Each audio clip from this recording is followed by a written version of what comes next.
Hello, this is Todd Luck, and this is a review of Zorro number 0 from Topps Comics. This is back in the 90s. This came polybagged in with the second issue of Dracula vs. Zorro that they put out. And I've been trying out a few Zorro comics just to see what they're like, and I thought this would be fun to review, and you'll see why in a minute. So the cover's not much to talk about. He kind of blends into the black here, and I can't really see the illustration as well as I should.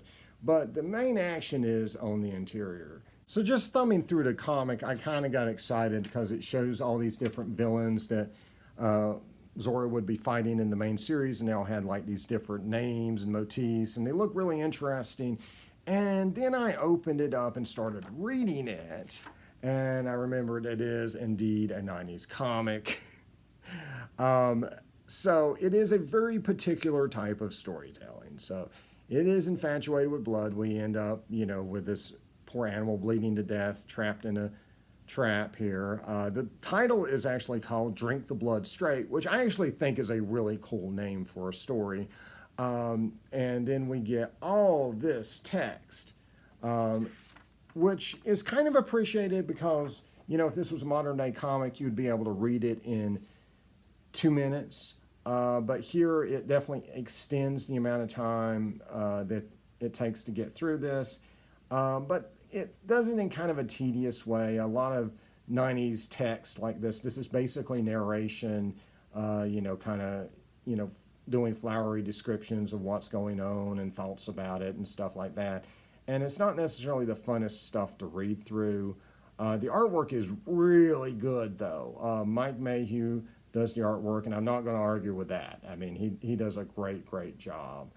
But it's the story that's just 90s. Let's just put it that way. So Zorro is in full costume, broad daylight, riding through a forest for no particular reason. We have no idea why he's doing this.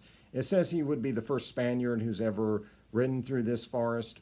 No idea where he's at or, again, why he's doing it. He gets caught up in these traps that are set by this insane survivalist. This is basically a psychotic Davy Crockett. I mean, he's so crazy he has these bear traps on his arms. These are like sewn into his outfit. I mean, he's just bonkers.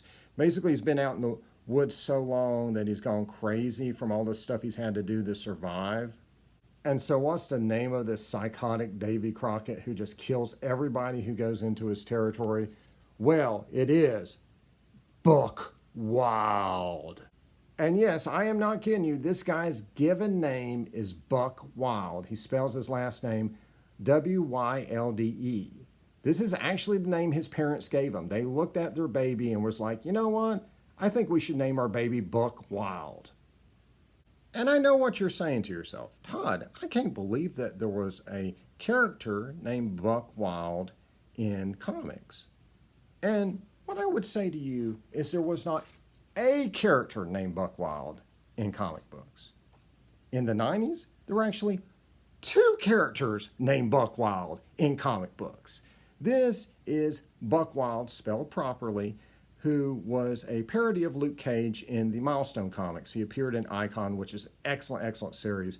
But I just want you to think about that. Let that sink in a little bit, that in the 90s, there was not 1, but 2 characters with the name Buck Wild. And the bear traps on his arms are actually functional, even though they'd seem to disappear and appear between panels sometimes in true 90s fashions.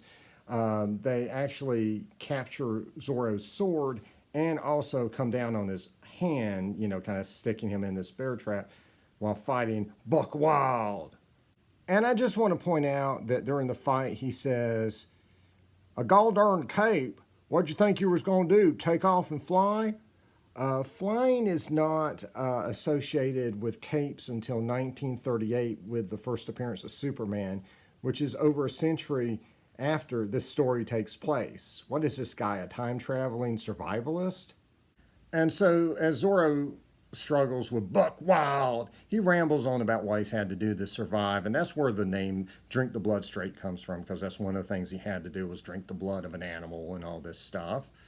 And it's really just a quintessential 90s story. Hero meets random guy who likes to kill people. Random guy who likes to kill people tries to kill Hero. Hero tries to kill random guy who likes to kill people. Random guy who likes to kill people somehow survives and gets away so he can menace Zorro another day. Maybe. I'm not sure. I don't know if there is a return of Buck Wild. But maybe that's worth picking up the 11-issue series for. I don't know. And so the villains that they tease in these full-page illustrations, which are quite nice, also have that 90s edge to them. We got Moonstalker, who has watched his people die, and now he's going to go kill his enemies. And then we have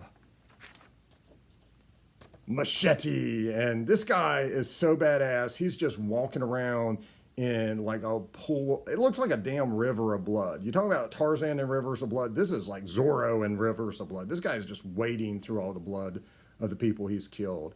And his name is Machete. Now, keep in mind that this is before the Machete movies. Obviously, they would have called him something else, you know, if it had come out after that. But actually, wouldn't that be cool as all get out if Robert Rodriguez did Machete versus Zorro? Oh my God, that would be amazing. Just, you know, do it as a period piece. Maybe you could say it's like Machete's ancestor or something. But that would be so cool. I would love to see that. Probably the most supervillain of them would be Lady Rawhide. She's definitely wearing something that really looks close to a superhero outfit. It's actually a nice illustration. I love that she's setting fire to a wanted poster of Zorro. And I love the fact that Zorro looks so damn happy on his wanted poster. But, you know, they have to 90s it up, right? And so the way they do that is they put this little thing in the bottom that says, "So what's on your mind?" That she's probably going to get kind of cold at night in that outfit. So it's not necessarily what I would consider a good comic, but it is a comic of its time. And it is really well drawn, though. I will say Mike Mayhew just knocks it out of the ballpark on the artwork. And I gotta say, I do kind of admire the ability to bring 90s sensibility, that extreme blood, guts, and death sort of storytelling, and somehow put it in Spanish California during the time of Zorro. That is kind of an accomplishment in and of itself. And so that's my thoughts on Zorro #0 from Topps Comics. So again, it's obviously not my preferred style of storytelling. This is not, you know, my preferred way of writing a comic, but it is a style that was really appealing to a lot of people at the time and kept them reading comics. And so if you think this is fun, then I got a feeling Zorro 1 through 11 are probably going to be a blast for you. It does come as a bonus in Dracula vs. Zorro, which is drawn by Thomas Yeats, and it looks gorgeous. So that's probably worth picking up just for the artwork. And I'll probably do a review of that at some point as well. I'll probably do a couple Zorro reviews of just, you know, the stuff I've been sampling, just to give you guys an idea of, you know, if I like them or not. So like and subscribe for more videos. And until next time, if you take a walk in the woods, beware of Buck Wild. I want a sign on my door that says, "Beware of Buck Wild." Someone should do that. Come on. See ya.